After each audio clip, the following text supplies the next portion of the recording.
Carl Azuz for CNN 10. After substantial investigative journalism, I can now confirm definitively that Fridays are awesome. It is great to be wrapping up the week with you. We have a report out of the United Kingdom to kick things off today. We told you on Wednesday how an agreement on Brexit, a plan for how Britain would leave the European Union, failed. The deal was made between the EU and the administration of British Prime Minister Theresa May, but it needed to be approved by Britain's Parliament first, and British lawmakers voted against it. After that happened, the leader of Britain's Labour Party, which opposes the Conservative Party that's in power, called for a no-confidence vote in Prime Minister May's government. That could have led to major changes in Britain's leadership. In US politics, when the president dies, resigns, or is impeached, finding their replacement is straightforward. The vice president steps up, and after them, the Speaker of the House. But in British politics, the rules are a lot more complicated. A Prime Minister can resign, but in the UK, if Parliament or their own MPs are unhappy with their leadership, they can also be forced out. During World War II, even Winston Churchill survived 2 so-called votes of no confidence from Parliament over his management of the war. And almost 50 years later, Margaret Thatcher was ousted from office by disgruntled MPs in her own party, and she chose to resign. In the UK, a PM's own political party chooses their successor, and each has a different way of doing that. Conservative MPs elect 2 candidates from a choice of MPs who put themselves forwards. Then, the public membership of the party votes for the winner. However, most Brits aren't registered members of a political party. Unlike the Conservatives, in the Labour Party, once candidates are endorsed by Labour parliamentarians, registered members from the general public have as much say as politicians. Members vote, and if one candidate wins 50% of the ballots, then they win the election.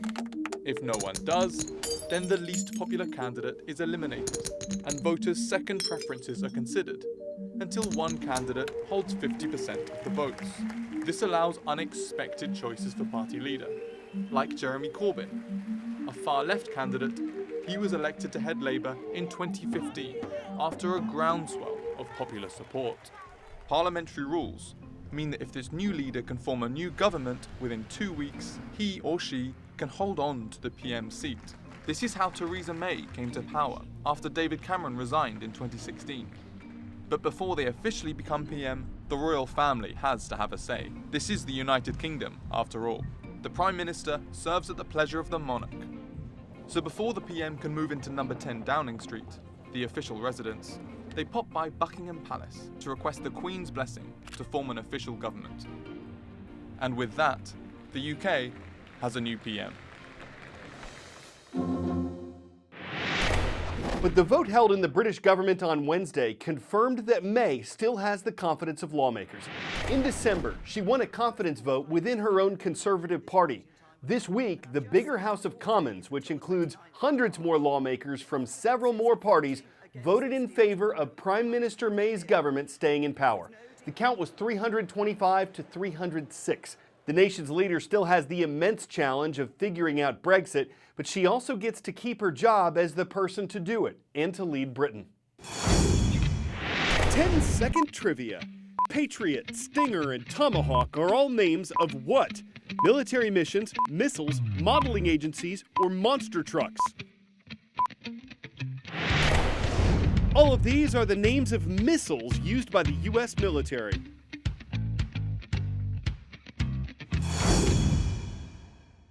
A review of U.S. weapons that was discussed Thursday was focused on missile defense, protecting America against missile threats from other countries. When President Donald Trump visited the Pentagon to discuss America's strategy, he mentioned defending the U.S. from space. The plan would be to deploy sensors there that could discover when a missile was fired from the ground and then keep track of where it went. It's not clear what the cost would be for a program like that. Other options for missile defense could include lasers deployed from drones that would destroy incoming weapons, and a system that's now in place uses interceptor missiles to blow up ones that are in flight. A company that makes those also manufactures computer-guided cruise missiles. The Tomahawk is considered the world's most advanced cruise missile. It's been used in combat more than 2,000 times by the U.S. Navy, from Syria to Sudan to Serbia. And all of the new Tomahawks come out of one factory, this one, in a city and state we've been asked not to reveal for security reasons. The 20-foot-long Tomahawks are manufactured by the Raytheon Company. Kim Ernzen is one of Raytheon's top missile executives. And this is the final configuration before it goes out the door to our customer. In this facility is where we do the integration of the rocket motors and the warheads, what we call the energetics elements of the missiles. Other components and subassemblies come from our other factories located here, and then we do the final assembly here, test it, fuel it, and get it ready to go out the door. How soon will these be going out the door? In the next couple of days. In this factory, 14 Tomahawks are about to be shipped out. Workers here are performing what they call a roll test to make sure there is nothing loose inside the missile and that everything is connected properly. Raytheon's contract with the Navy is for 196 missiles for this year. Tomahawk can fly 1,000+ miles, so it can get launched from a ship or a submarine.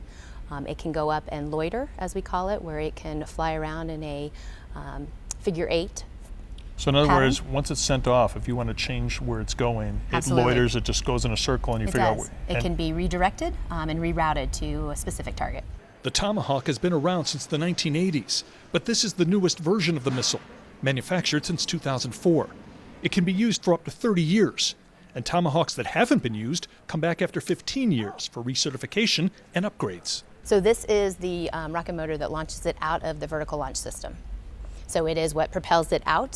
So when you see the footage of a missile coming out of a ship, it is the plume that gets it out of that vertical launch. And as you move more up toward the front is the navigation, communication system, and then ultimately up here at the very end is the warhead, and it is a 1,000-pound warhead. With their GPS guidance, the Tomahawks can strike within mere feet of a target. They are launched from ships or submarines. If it comes from a submarine, it will then swim through the water. The rocket motor will take it up out of the water, and then we'll eventually get it up into the airplane mode, which is where it will fly and perform its mission from there. So it swims and it flies. Swims and it flies. The price tag per missile, about $1.1 million. Each Tomahawk weighs about 3,500 pounds. So when 60 of them were fired towards Syria, that was about 210,000 pounds of firepower. People who work here tell us this isn't just a job. It is an honor to be able to work for the men and women in uniform and to be able to supply them with a competitive advantage when they're put in harm's way. And that's what we do. We make sure that they have an unfair advantage out in theater. So that's what you said, that this gives the U.S. military an unfair advantage. Absolutely. And we want to keep it that way. Gary Tuchman, CNN.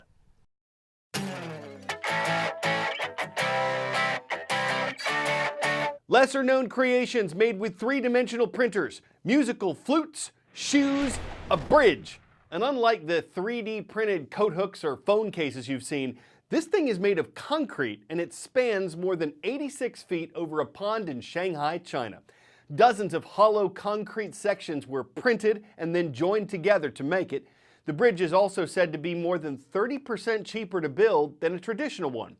Of course, it's not a bridge over troubled water. It may not get many sighs. For those who can't travel to China, it's a bridge too far. And people who build bridges on rivers might ask, why? But it does take old methods and bridge them with new technology, so we'll see if it stands the test of time. I'm Carl Azuz. We'll be off next Monday for the Martin Luther King Jr. holiday. We'll look forward to seeing you Tuesday when CNN 10 returns.